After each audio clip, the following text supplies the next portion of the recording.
Bonjour à tous, lecteurs de Contrepoint, donateurs, et bienvenue dans cette conversation avec la rédaction de Contrepoint. On va aborder plusieurs sujets à la suite, mais notamment l'actualité qui nous occupe, c'est-à-dire la présidentielle, le libéralisme, les suites interminables de la crise sanitaire. Donc pour cette réunion, je suis accompagné d'Alexandre Massot, qui est secrétaire de rédaction à Contrepoint. Bonjour Alexandre. Je suis accompagné Bonjour. de Je suis accompagné de Justine Collinet, qui est également secrétaire de rédaction à Contrepoint. Bonjour Justine. Bonjour Pierre. Et bonjour Frédéric, qui est rédacteur en chef de Contrepoint. Bonjour. Bonjour. Et H16, l'éditorialiste que je ne présente plus. Bonjour H16. Bonjour. Bon. Donc, au menu aujourd'hui, on a pas mal de choses et je vais peut-être commencer par la crise sanitaire. Là, c'est en train de reprendre des tournures inquiétantes. Je ne parle pas en termes de chiffre de l'épidémie, même si on peut quand même s'en inquiéter, mais plutôt en termes de restrictions de liberté. Qu'est-ce que cette crise sanitaire révèle dans notre pays, d'après toi, par exemple, H16? Là, plusieurs choses.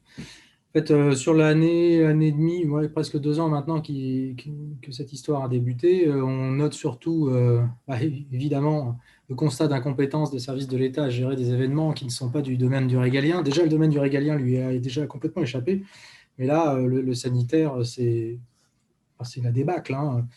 Comme je l'ai d'ailleurs écrit, le système de soins français est en train de s'effondrer, on est en train de le voir clairement sous nos yeux. Les décisions politiques qui ont été afférentes à la gestion de la crise ont gravement endommagé ce qui restait et qui tenait à peu près debout.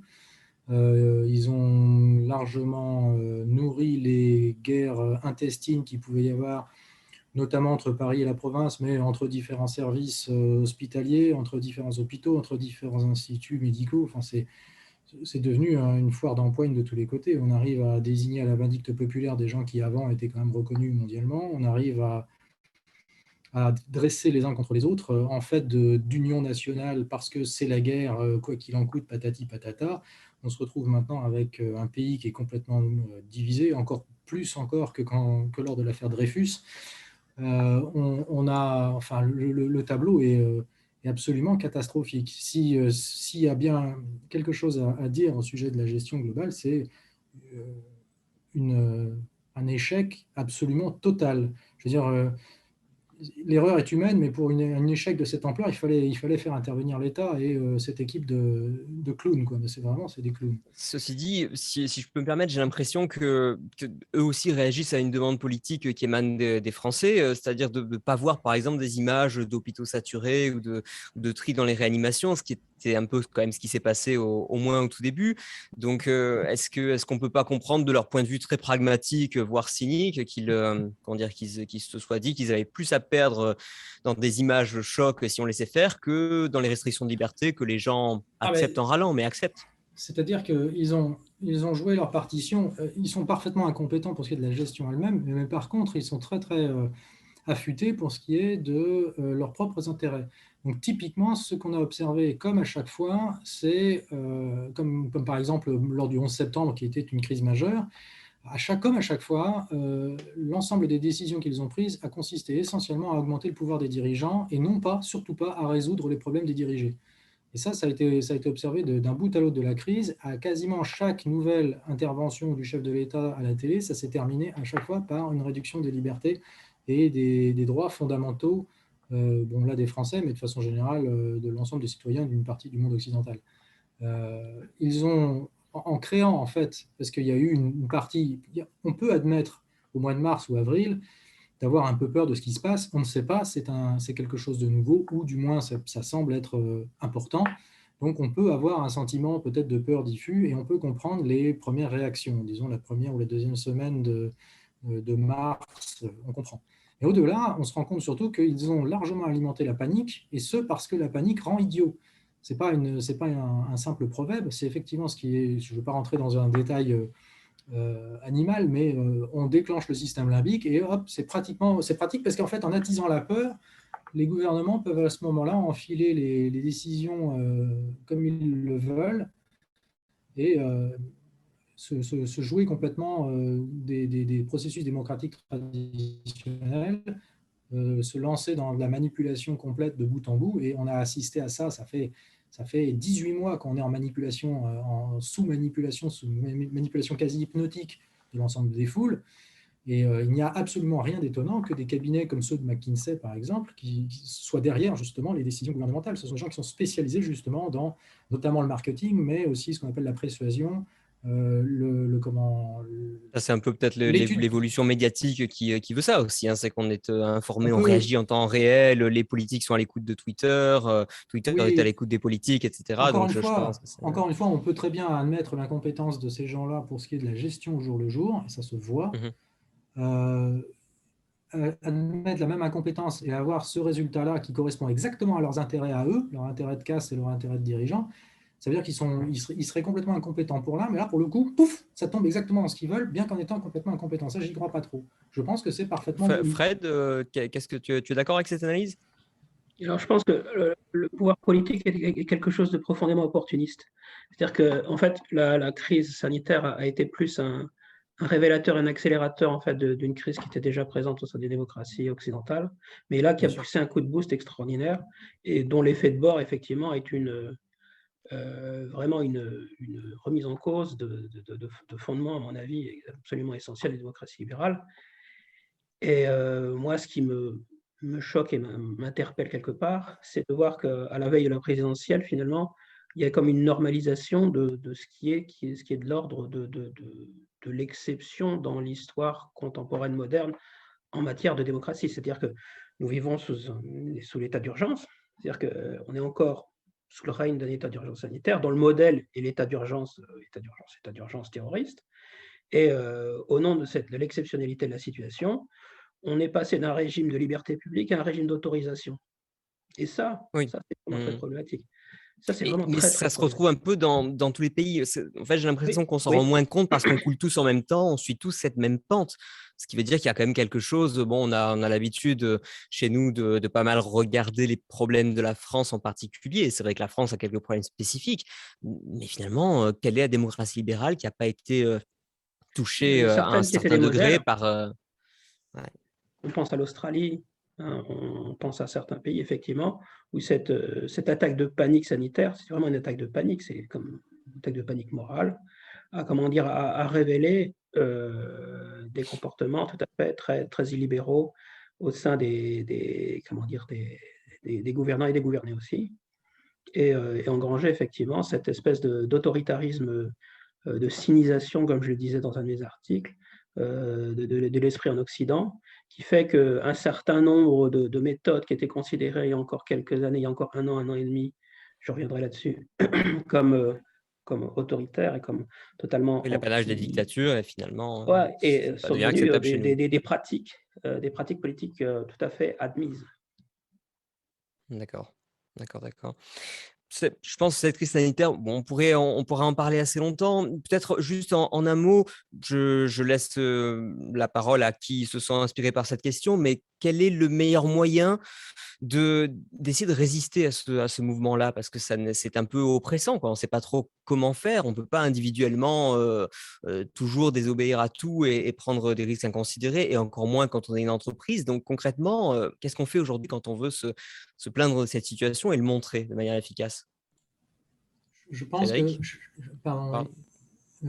Je pense que chacun doit pouvoir faire quelque chose, doit essayer de faire quelque chose. On ne peut pas tous, je ne sais pas, par exemple, se passer de passe sanitaire, mais ceux qui le peuvent doivent le faire, et ceux qui ne peuvent pas s'en passer doivent tout faire pour l'utiliser le moins possible. Ouais. Dès qu'il est possible de s'en plaindre, dès qu'il est possible de formuler, que ce soit avec un email, par écrit, auprès de son député ou n'importe, tout ça, ce sont des éléments très concrets qui doivent être faits. Il ne faut pas hésiter à harceler l'administration dès que quelque chose n'est pas clair, dès que quelque chose laisse une voie de sortie. Je prends un exemple très concret. Je n'ai aucune garantie qu'il y ait eu un décret d'application pour le renouvellement du pass sanitaire le 15 novembre.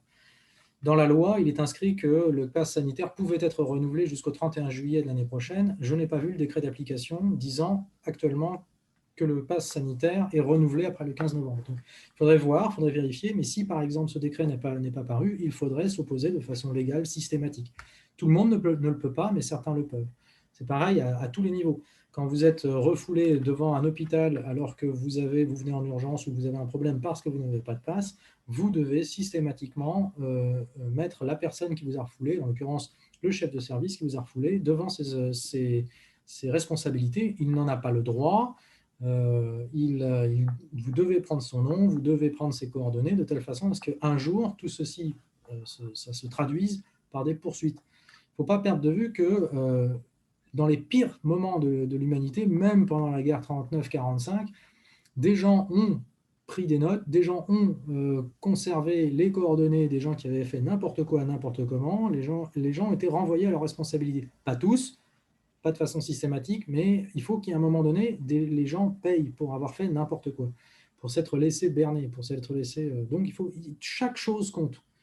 Et c'est vraiment ça le problème, c'est qu'effectivement, beaucoup de gens imaginent être seuls. Il faut pouvoir se parler, il faut pouvoir... Les manifestations, par exemple, qui ont lieu le samedi, bon, je ne suis pas vraiment pas pro-manif, à proprement parler, mais elles ont au moins un intérêt, c'est que les gens peuvent se rassembler, se rencontrer, discuter et créer des réseaux. Oui.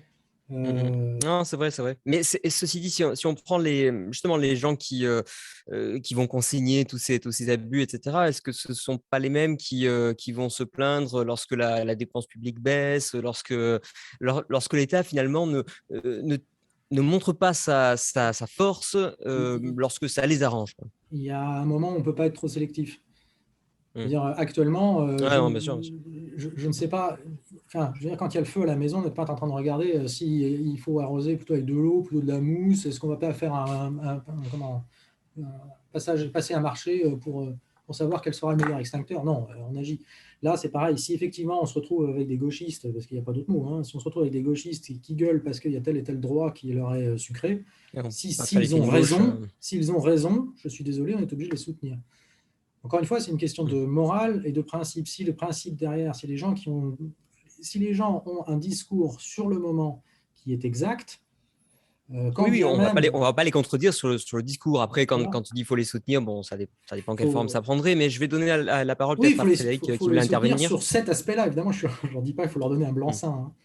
Oui, non, bien sûr. Je pense aussi qu'il y a un rôle à la part des journalistes et d'un journaliste qui a un devoir de vérité. La vérité est devenue révolutionnaire. Il faut mettre aujourd'hui les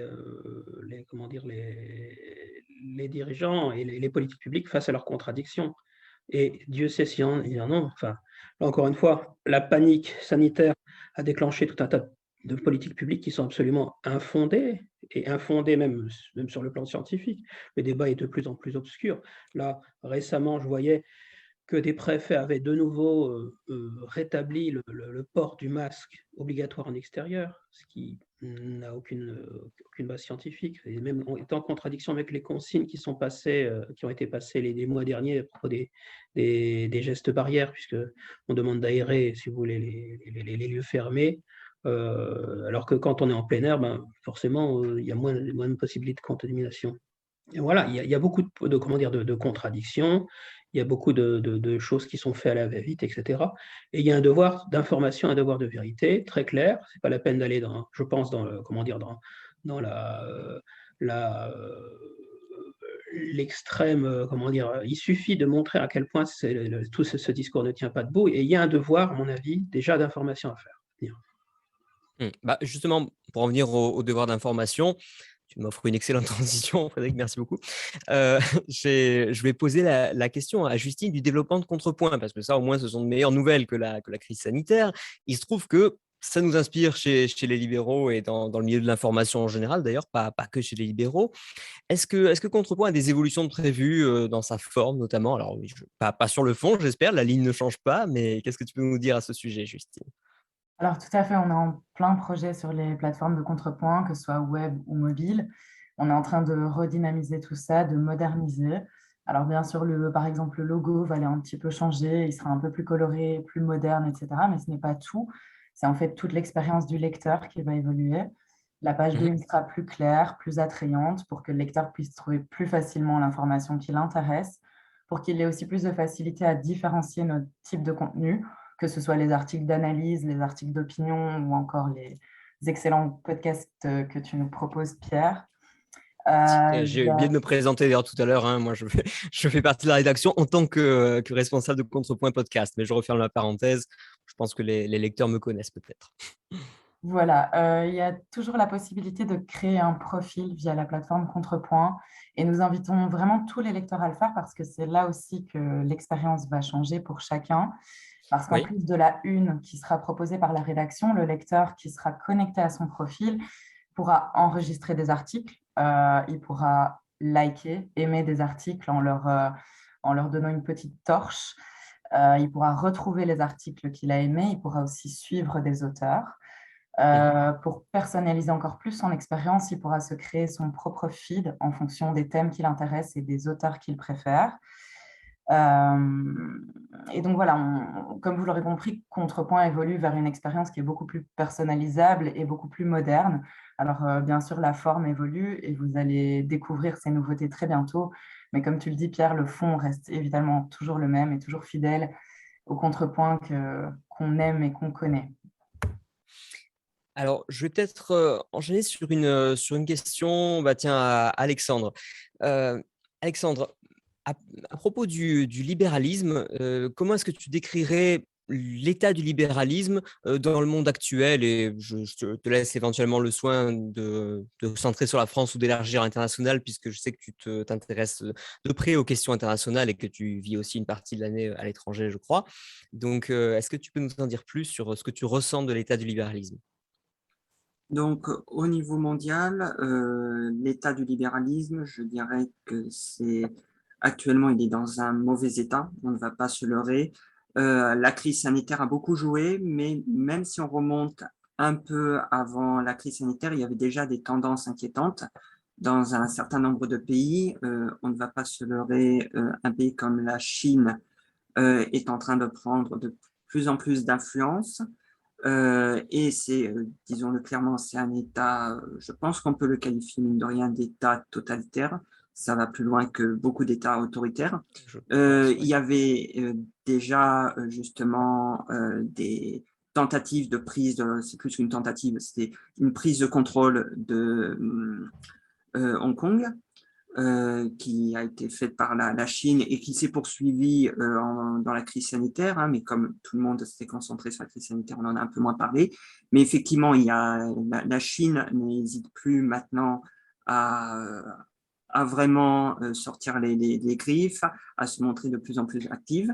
Alors maintenant, il y a de plus en plus de discussions sur Taïwan, qui va être un enjeu très important parce que… J'en parlais d'ailleurs, je te coupe une seconde pour préciser au lecteur que j'abordais ce sujet avec Jean-Baptiste Noé, qui est un de nos auteurs, dans le dernier épisode de Contrepoint Podcast. Donc, si plus précisément ce sujet de l'annexion éventuelle de Taïwan les intéresse, je les invite à s'y reporter, en plus, bien sûr, des articles écrits de la rédaction. Tout à fait. Jean-Baptiste Noé est d'ailleurs un de nos principaux auteurs, un de nos meilleurs auteurs, donc ne pas hésiter à aller le lire sur ce Contrepoint. Oui, je le salue. Donc déjà, il y a ce problème avec la Chine et ce n'est pas juste dans cette région-là. On a vu aussi en Amérique du Sud avec le Venezuela, hein, il y avait déjà eu des problèmes majeurs vraiment avec l'hyperinflation au Venezuela. Et ça, c'était avant la crise sanitaire. On peut, mine de rien, aussi soulever globalement une baisse des libertés avec justement un interventionnisme de plus en plus fort. Mais au niveau de la crise sanitaire, ce qui est nouveau, c'est que des États qui étaient des exemples en termes de libéralisme sont devenus très durs en termes de mesures. Je vais prendre des exemples concrets. Vous prenez les classements en termes de liberté économique d'Heritage Foundation ou les classements de liberté de manière générale du Cato Institute ou du Fraser. Vous allez voir en tête normalement des pays comme l'Australie ou la Nouvelle-Zélande. en termes de Et mesures au Canada, sanitaires. pas loin, etc. Tout à fait, oui, le Non, c'est Canada vraiment était aussi dans ce trio nous a beaucoup déçus, je pense, les pays du Commonwealth, depuis quelques temps. disons-le clairement, les Ouais. pays du Commonwealth, c'était vraiment en tête de ces classements. Mm. Et c'est vrai que sur la question de la crise sanitaire, c'est vrai qu'ils sont allés vraiment très loin, mais pas juste sur la question de la crise sanitaire. Il y avait quand même des discussions en Australie aussi sur des questions en rapport avec la sécurité et donc justement vers plus de contrôle d'Internet. Il y a vraiment aussi cette tendance, c'est lié souvent d'ailleurs, hein, il y a vraiment cette volonté de, pour faire face aux différentes menaces, l'État veut intervenir de plus en plus. Le problème, c'est que les menaces sont souvent Vague, mal mesurable, etc. voilà, et c'est surtout qu'on est surtout dans l'émotion. Il y a un vrai problème, c'est que quand il y a un problème, on est dans l'émotion, il n'y a plus d'aspect rationnel, et donc ça laisse la place souvent à une surréaction. C'est vraiment ce problème-là que je vois dans les pays occidentaux et avec la crise sanitaire, mais déjà avant, c'était déjà le cas avec le problème du terrorisme. On ne raisonne plus rationnellement, c'est-à-dire que on va réagir en fait avec des images de choc, hein, c'est-à-dire avec le terrorisme, c'était des images d'attentats, avec la crise sanitaire, ça va être les hôpitaux qui sont débordés avec vraiment Bah, qui sont des hôpitaux qui sont complètement débordés. Donc les gens, ils paniquent, ça crée un effet de panique, un effet de peur, et donc après il y a une surréaction de l'État. Et malheureusement, les libertés dans une telle situation, dans l'esprit de beaucoup de gens, ça passe sur second plan parce qu'ils ne raisonnent plus de manière rationnelle.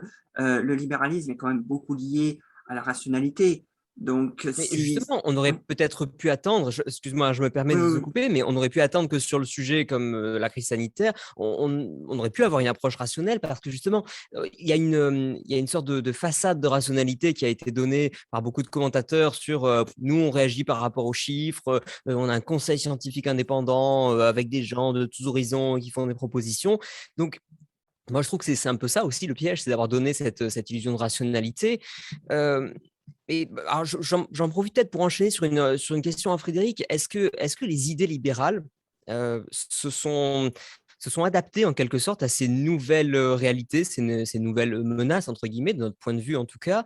Comment est-ce que les intellectuels libéraux réagissent à ça? Est-ce qu'ils sont divisés, unis sur la question? Et est-ce qu'il y a des pensées intéressantes comme ça qui émergent selon toi? Alors, ce qui est intéressant déjà, c'est qu'on observe un déplacement, en quelque sorte un déplacement, c'est-à-dire qu'aujourd'hui, le libéralisme adopte un point de vue critique, effectivement, puisque la situation devient de plus en plus sécuritaire, c'est-à-dire que l'ambiance générale est à l'autorité et à la sécurité. La voix des libéraux a tendance à adopter un point de vue critique, du moins les libéraux authentiques. Certains ont préféré baisser la garde, mais c'est pas ça qui est intéressant. Mais surtout, la chose sur laquelle je voudrais insister, c'est sur le fait que la production intellectuelle, en tout cas des libéraux, n'a pas cessé d'agir, de produire, y compris à la veille des élections présidentielles. J'ai en tête quelques livres qui sont sortis et qui méritent au moins qu'on cite leur nom. Enfin, il y a l'histoire mondiale de l'économie. Alors, je n'écorche pas le nom. Jean-Marc Daniel. L'histoire de l'économie mondiale de Jean-Marc Daniel qui est sorti, qui est un très bon livre, et qui donne des munitions intellectuelles justement pour penser à l'endroit. C'est-à-dire qu'à partir d'aujourd'hui, à la veille de la présidentielle, ce qui est à la fois inquiétant et intéressant, c'est que toute réflexion économique, un tant soit peu rationnelle, a disparu de ligne d'horizon. C'est-à-dire que l'intégralité des candidats à la présidentielle ou des candidats putatifs ont complètement fait disparaître toute réflexion économique. Alors, c'est très important aujourd'hui de revoir les bases et de les relire et de s'en imprégner, parce que c'est ce qui fait la différence, c'est ce qui aussi forge l'esprit critique des citoyens. Donc, il y a déjà ce livre de Jean-Marc Daniel que je conseille, qui me vient à l'esprit. Il y a le dernier livre et le premier livre de Fergan Aziari sur l'écologie, sur l'écologie, contre la qui modernité. propose une approche plus rationnelle des problématiques écologiques. Fergan, Voilà, qu'on peut retrouver aussi que, dans le meilleur podcast de France. Voilà, exactement. Il a été il faut remonter dans les archives, mais je le réinviterai après avoir lu son livre, que je n'ai pas encore lu, mais voilà. Ça viendra. Mais puisqu'on parle de la panique sanitaire, mais il y en a d'autres qui sont en train de s'accumuler là aussi pour faire pression sur les populations. Il y a la panique climatique, et il y a la panique écologique, il y a la panique sanitaire. Et ce qui fait qu'aujourd'hui, l'idéologie politique écologiste est aussi globalement, pas totalement, mais une idéologie qui est réactionnaire et antilibérale, et que certains auteurs, donc comme Fergan, ont à cœur non seulement de décortiquer, mais essaient de remettre aussi à l'endroit cette idée écologique qui n'est pas une idée idiote, à partir du moment où elle n'est pas détournée par des idéologues décroissants, etc. Et dernier livre, et après je laisse la parole à qui veut en prendre, le livre de Philippe Charlès, L'utopie de la croissance verte, qui est sur le même sujet, à savoir l'écologie et la question de la croissance, et qui est aussi un ouvrage, à mon avis, qui est très intéressant. Bon, alors là, c'est un essai qui est un peu plus dense, puisque Philippe Charlès est expert à l'Institut Sapiens et il est docteur en physique, et il a une réflexion très, très approfondie sur la question écologique, et que je vous invite à lire. Philippe Charlès est aussi un contributeur régulier de Contrepoint, et écrit beaucoup sur les questions écologiques. Il y a encore beaucoup de choses qui se produisent. Les libéraux produisent beaucoup aujourd'hui, et il y a un certain nombre de livres qu'il faut lire avant les élections présidentielles pour bien avoir en tête les catégories, et bien avoir en tête les problématiques réelles qui se posent, et qui sont autre chose que l'espèce de brouillard qui sont liés à la campagne actuelle. Voilà. Est-ce que ce qui n'affaiblit pas un peu en ce moment les idées libérales, c'est cette idée qui semble vraie pour beaucoup de gens que l'argent magique fonctionne? On se tue à dire depuis 30 ans et même plus qu'on ne peut pas faire continuellement de la dette, etc. Et en ce moment, tous les pays du monde font ça. Et à écouter en tout cas les économistes officiels et statisticiens de l'INSEE, il n'y a pas d'inflation, il faut la laisser filer un temps, le temps que ça se remette, etc. H16, toi, comment tu analyses ce problème de la dépense publique? Est-ce que ça va nous revenir en boomerang? Et à ce moment-là, quand et de quelle manière? Là, actuellement, les étables à licorne tournent à plein régime en France. C'est pas compliqué. Tous les sprinklers à pognon gratuits des autres sont ouverts à fond. On ne fait absolument plus attention. Alors, je ne sais pas si vous avez regardé les derniers chiffres, ou je sais pas, le film d'horreur qu'on nous présente comme étant des chiffres. En substance, la dette explose. On est à entre 116 et 117% du PIB. PIB qui n'a pas beaucoup augmenté, donc évidemment, c'est d'autant plus fort. Le déficit public, on va être à 178 ou 180 milliards d'euros cette année. C'était l'année dernière, et cette année, ça va être probablement de l'ordre d'une centaine de milliards. C'est absolument phénoménal. En 5 ans, Macron et ses différents gouvernements aura augmenté la dette publique de plus de 480 milliards d'euros en 5 ans. C'est du jamais vu. On est à un rythme... Et tous les pays ont accéléré. Et d'ailleurs, je ne pense pas que des gouvernements différents en France auraient fait vraiment pire. Je t'arrête parce que tous les pays ont augmenté. Les États-Unis, c'est un exemple typique. Mais en il y en Europe, a qui partaient plus loin aussi. Oui, en Europe, la France, je crois qu'elle tient le haut du pavé.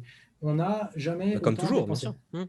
Oui, mais c'est des proportions qui, en fait, techniquement, pour avoir un niveau de dépenses équivalent ou un niveau de déficit public équivalent, il faut retourner à la Seconde Guerre mondiale. Donc c'est vraiment, sur le plan c'est une catastrophe, économique en plein. Oui, pour l'instant, si je me fais l'avocat du diable, on n'en voit pas les conséquences. Si, on la voit, c'est-à-dire que l'inflation actuellement, l'inflation zone euro est à 4,1% calculée en octobre. Donc d'ici à fin décembre, je pense qu'on aura largement dépassé ce chiffre-là. On sera probablement à 4,5, entre 4,5 et 5 peut-être, je ne sais pas. C'est un chiffre qui est déjà... Entre-temps, ils auront peut-être changé la méthode de calcul pour arriver à un chiffre plus faible. C'est ce qu'ils font régulièrement. C'est tout à fait ce qu'ils font. Je rappelle aux... Voilà, c'est tout à fait ce qu'ils font, mais tout le monde sait aussi que ce calcul-là ne tient pas compte d'un certain nombre de choses, du moins minimise un certain nombre de postes de dépenses en énergie, logement. Énergie. Voilà. Donc, si on devait calculer ça tel que c'était calculé pendant les années 70, on serait probablement de l'ordre du double, peut-être 8%, quelque chose comme ça, ce qui est déjà énorme. Sachant sur shadowstats.com, il y a le calcul qui est fait, et je te confirme, on est entre 10 et 15% globalement, selon les méthodes des années 70, en tout cas pour l'inflation américaine. Oui, c'est ce que j'allais dire. Et on est dans les mêmes ordres de grandeur en Europe. Voilà. Et donc, il faut bien s'imaginer que pour les gens, les individus lambda qui ne sont pas au gouvernement et qui ne sont pas juste derrière à téter les robinets de la BCE, ceux-là, très clairement, ils voient la différence. ils voient les différences, pas seulement parce que tout le monde n'achète pas un logement tous les jours, mais quand on achète un morceau de viande, un morceau de poulet, n'importe quoi, on le voit parce que les prix augmentent, les prix augmentent et les prix augmentent de façon Oui, assez puis les galopante. loyers, de toute façon, si on n'achète pas un logement, généralement, on paye un loyer. Les Enfin, il y a loyers, quand même des choses alors qui. ce qui Bien est sûr. intéressant, c'est que cette année, étant donné que les taux directeurs sont encore relativement bas, ceux qui sont en train de contracter des prêts, ils font une excellente affaire parce qu'en gros, l'année Ah prochaine, ben, c'est une incitation à s'endetter, ouais, bien sûr. ouais, l'année prochaine, ils vont commencer à rembourser avec de l'argent qui viendra de moins en moins cher. On ne sait pas du tout. Alors, ceux qui parient sur une inflation transitoire font un pari osé parce que pour le moment, les inflations transitoires telles qu'on en a, peut-être on est en train de les observer actuellement, c'est-à-dire à 8% l'an ou quelque chose comme ça, qui reviennent tranquillement à 2%. Je ne crois pas qu'il y ait un seul exemple dans l'histoire. En général, c'est 8%, puis après, pouf, soit on change de monnaie, soit il y a une hyperinflation, soit il y a une guerre ou un conflit qui remettent les compteurs à zéro. Donc, je suis vraiment très partagé sur la capacité des États, et de l'État français en particulier, à absorber tout ceci de façon calme et pondérée.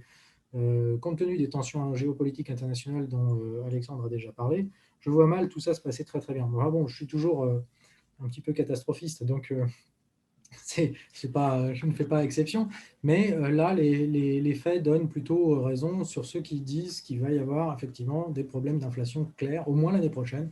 On va voir l'inflation grandir. Oui, moi je pense qu'à horizon de 5 ans, on ne pourra plus le masquer. Ou alors vraiment, je change de doctrine économique, c'est promis, j'en prends l'engagement devant les lecteurs. Si vraiment on peut créer de la monnaie indéfiniment sans faire d'inflation, non, là je Ouais. pense qu'on ne s'en sortira pas indéfiniment. Frédéric, toi, tu avais la même analyse sur cette question, quelque chose à Tout à ajouter? fait. Et je voulais juste rajouter une chose à propos du fait que ça ne se voit pas. Tout à l'heure, tu disais effectivement qu'on n'a pas l'impression enfin, on a On nous l'impression dit que que le ça ne se choc voit est pas. en train d'être absorbé, enfin, du moins comme ça. Mais il y a une chose, moi, qui me vient à l'esprit, c'est qui, à mon avis, va se préciser, surtout après les élections, c'est la question des faillites dans les domaines touristiques, dans les domaines des entreprises, etc. C'est-à-dire que Oui. jusqu'à présent, Et les l'État pénuries. a ouvert les vannes d'argent public pour maintenir artificiellement comment dire, en place un certain nombre de commerces. Et je me demande dans quelle mesure une partie de cette économie de service ne s'est pas zombifiée. C'est-à-dire qu'au moment Totalement, où bien sûr. les aides vont, devoir finalement vont être retirées, etc., parce que ça va arriver à un moment ou à un autre, eh ben, il ne va pas avoir les faillites en cascade qu'on aurait dû avoir pendant la crise et qu'on va avoir, qui ont seulement été différées. Il y a plusieurs études qui sont parues sur le sujet et je crains vraiment que ça puisse arriver d'ici quelques mois. C'est-à-dire que l'horizon on n'est pas sorti de l'auberge. D'accord. Est-ce que je peux poser la question sur l'actualité du clivage droite-gauche à la veille des présidentielles? Et je vais peut-être poser la question à Justine si elle a quelque chose à dire sur le sujet ou à Frédéric. Comment vous voyez cette évolution des clivages droite-gauche? Parce que les choses bougent quand même, hein, bien sûr. On pense à des candidats nouveaux, mais enfin voilà quoi. Frédéric peut-être? Oui, oui.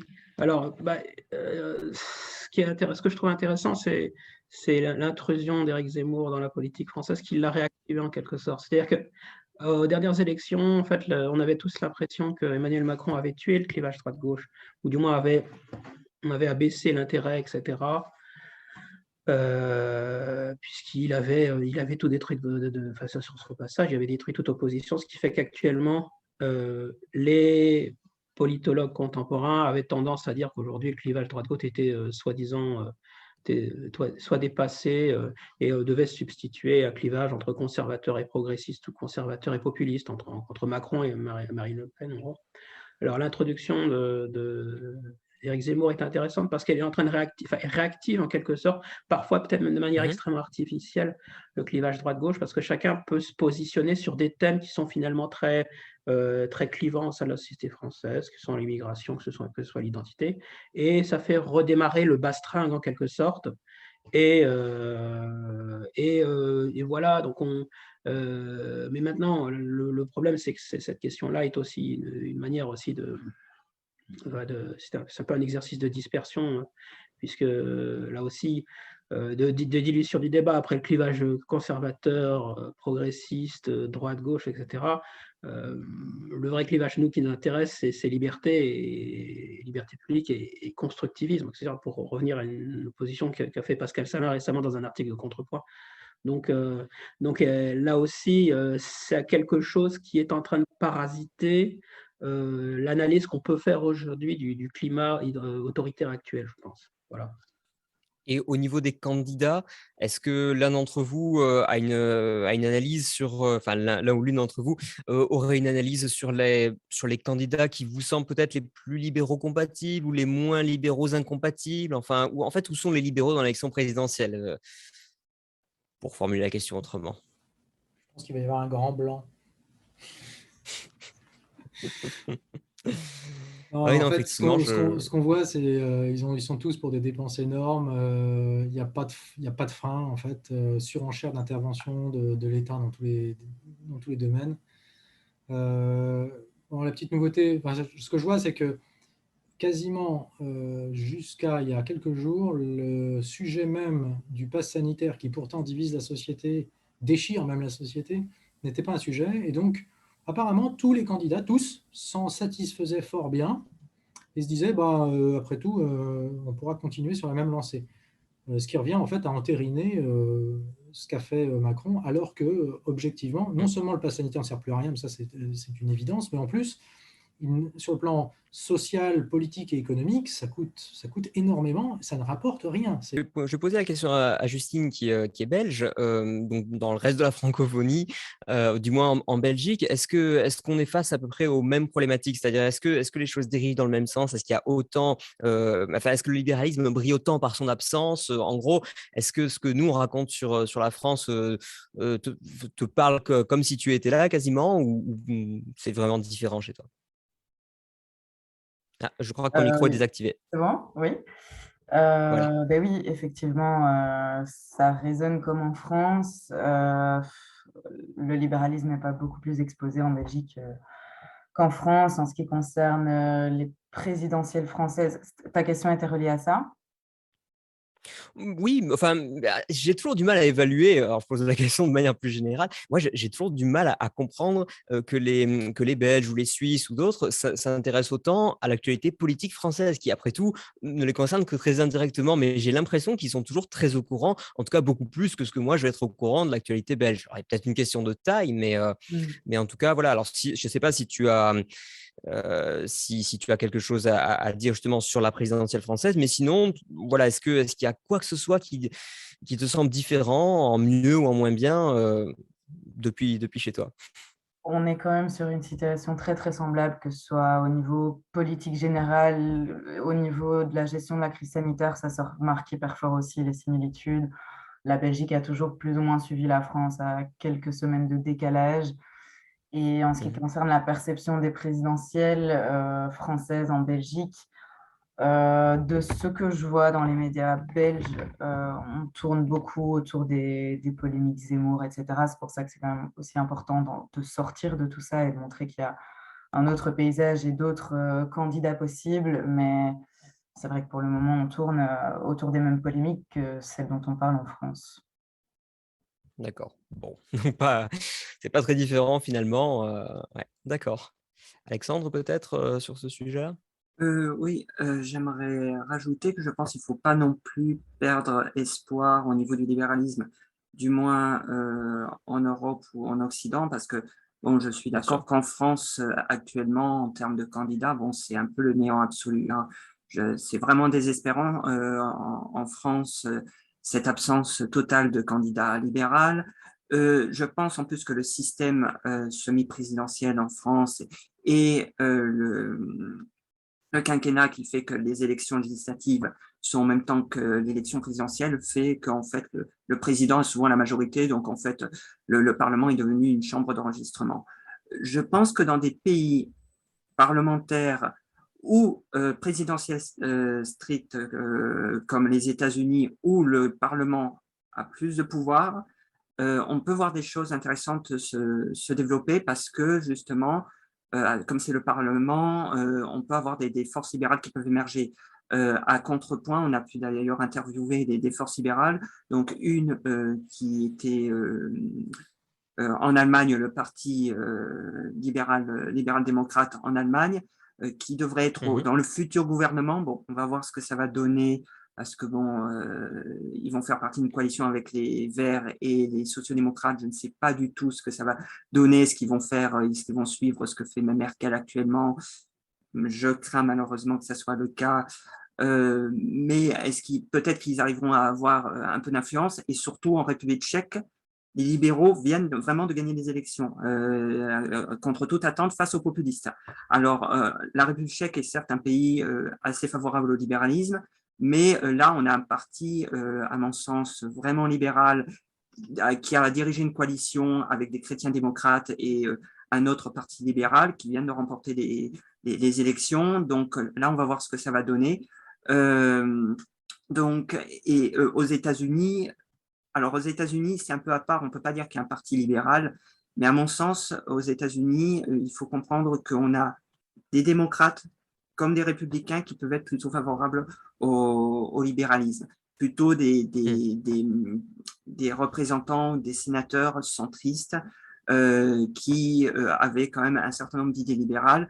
Alors, malheureusement, leurs partis aux États-Unis, le Parti démocrate comme le Parti républicain, sont un peu pris en otage par des forces populistes et libérales qui malheureusement influent même sur ce qu'on appellerait l'establishment démocrate ou républicain.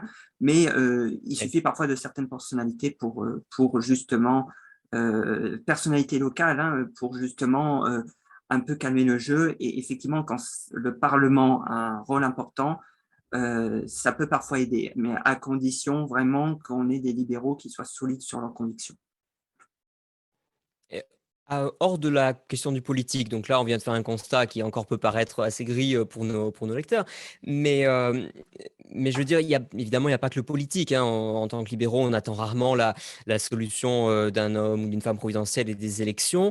Est-ce qu'il y a quand même des signes encourageants hors de la sphère politique? Je pose la question par exemple à Frédéric ou à qui veut intervenir sur la question. Je pense qu'il y a des signes encourageants parce que déjà, il y a des nouvelles générations qui se manifestent, qui s'engagent en politique, enfin qui s'engagent dans les milieux libéraux, qui s'engagent. On a des nouveaux contributeurs aussi chaque mois, enfin des nouvelles contributions, des gens qui continuent à s'intéresser et qui aussi cherchent à dépasser de toute façon qui ne s'intéressent pas forcément à la politique politicienne telle qu'elle se passe aujourd'hui en France, mais qui s'intéressent beaucoup plus aux questions de technologie, d'innovation, etc., et qui permettent aussi de décentrer un peu l'image et de donner un peu d'engouffrer un peu d'optimisme. Maintenant, la question est là, c'est-à-dire que la crise sanitaire a eu un peu tendance à tabasser toute une génération de jeunes qui justement doit être encouragée. C'est-à-dire que l'un des aspects les plus tristes de la crise sanitaire et de la gestion politique de la crise sanitaire, c'est qu'elle s'est faite au détriment de la jeunesse, et c'est d'elle qu'on doit attendre quelque chose, et qu'on peut attendre quelque chose, qu'on peut attendre des idées neuves, qu'on peut attendre des initiatives, et on voit, il y a des gens qui se prennent en main, etc. Et par exemple, j'observe avec beaucoup d'intérêt le développement du podcast Liberté en Suisse qui est extraordinaire. Ils font des choses très belles. Oui, tout à fait. D'ailleurs, je recevrai prochainement Nicolas Julzé du podcast Liberté qui nous parlera de la Suisse et d'autres choses. Mais oui, tout à fait. Donc, voilà, ça, c'est des exemples à suivre. Il y a des gens qui sont encore là, qui ont des choses à dire, et ça c'est plutôt encourageant. Ce sont des signes vraiment très encourageants. Justine, peut-être sur cette même question? Si je peux me permettre de rajouter de manière un peu paradoxale, mais ce qui est encourageant pour le mouvement libéral, c'est justement tout ce qui est en train de se passer au niveau des privations de liberté, qui fait qu'un certain nombre de gens, en fait, qui n'avaient pas d'intérêt pour la politique, ou justement aucune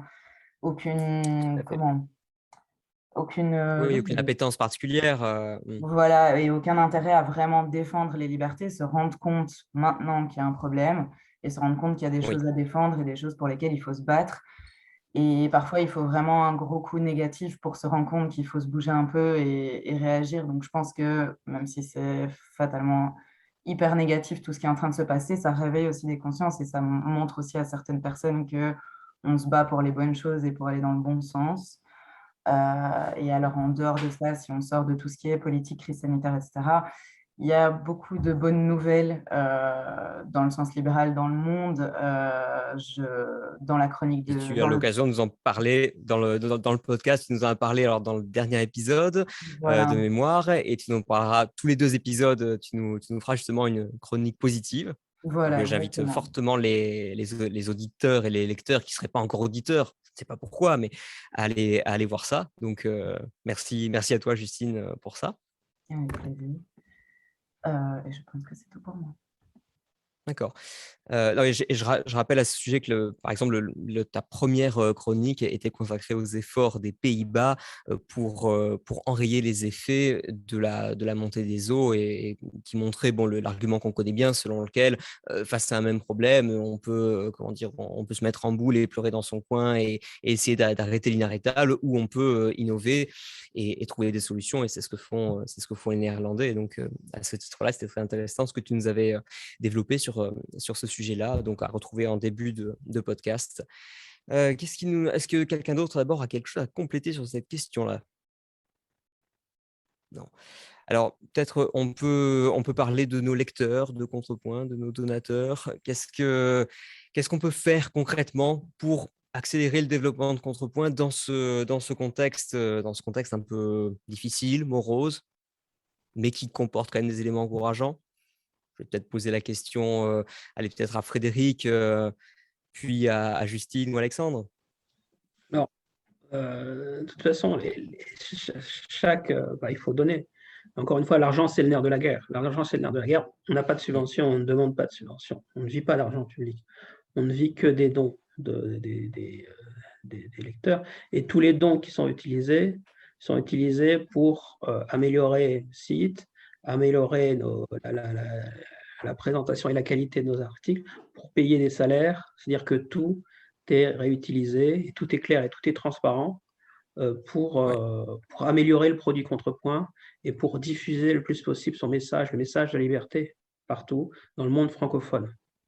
Donc déjà, c'est ça, c'est le nerf de la guerre. Je le dis aux lecteurs, ça n'a pas l'air grand-chose comme ça, de modifier des rubriques du site, de mettre des choses en avant visuellement, de gérer les commentaires et toutes sortes de fonctions comme ça qu'on veut ajouter au site, ou par exemple de relayer par l'application.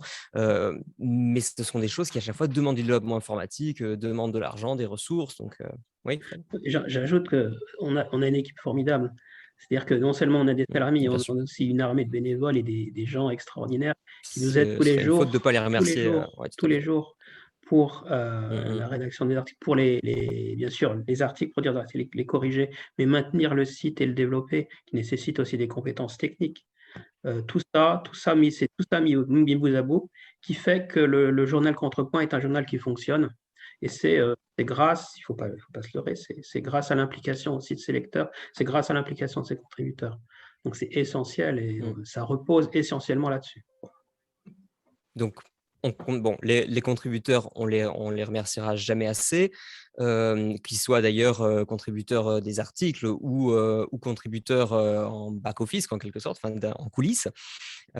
Les lecteurs, parce que rien qu'en allant lire déjà, ça nous fait quand même du trafic, il faut partager les articles, c'est déjà une grande aide pour ceux qui ne pourraient pas contribuer autrement. Et bien sûr, les donateurs, quel que soit d'ailleurs le montant du don. Alors, il se trouve qu'il est déductible des impôts en France, ça ne fait jamais de mal, mais enfin vraiment, je crois que c'est très facile de donner dans la rubrique dédiée. Il n'y a pas de montant minimum ou maximum, tout ça est très, très rapide en réalité, ça prend vraiment 2 petites minutes. Donc, merci Alexandre, merci Justine, merci Frédéric et merci H16. Merci à nos lecteurs, donateurs, contributeurs, etc. On vous retrouve prochainement donc soit pour une nouvelle conversation de ce type, et puis d'ici là, sur le site, dans les podcasts et surtout les réseaux. Merci à tous, à bientôt. Bonne journée.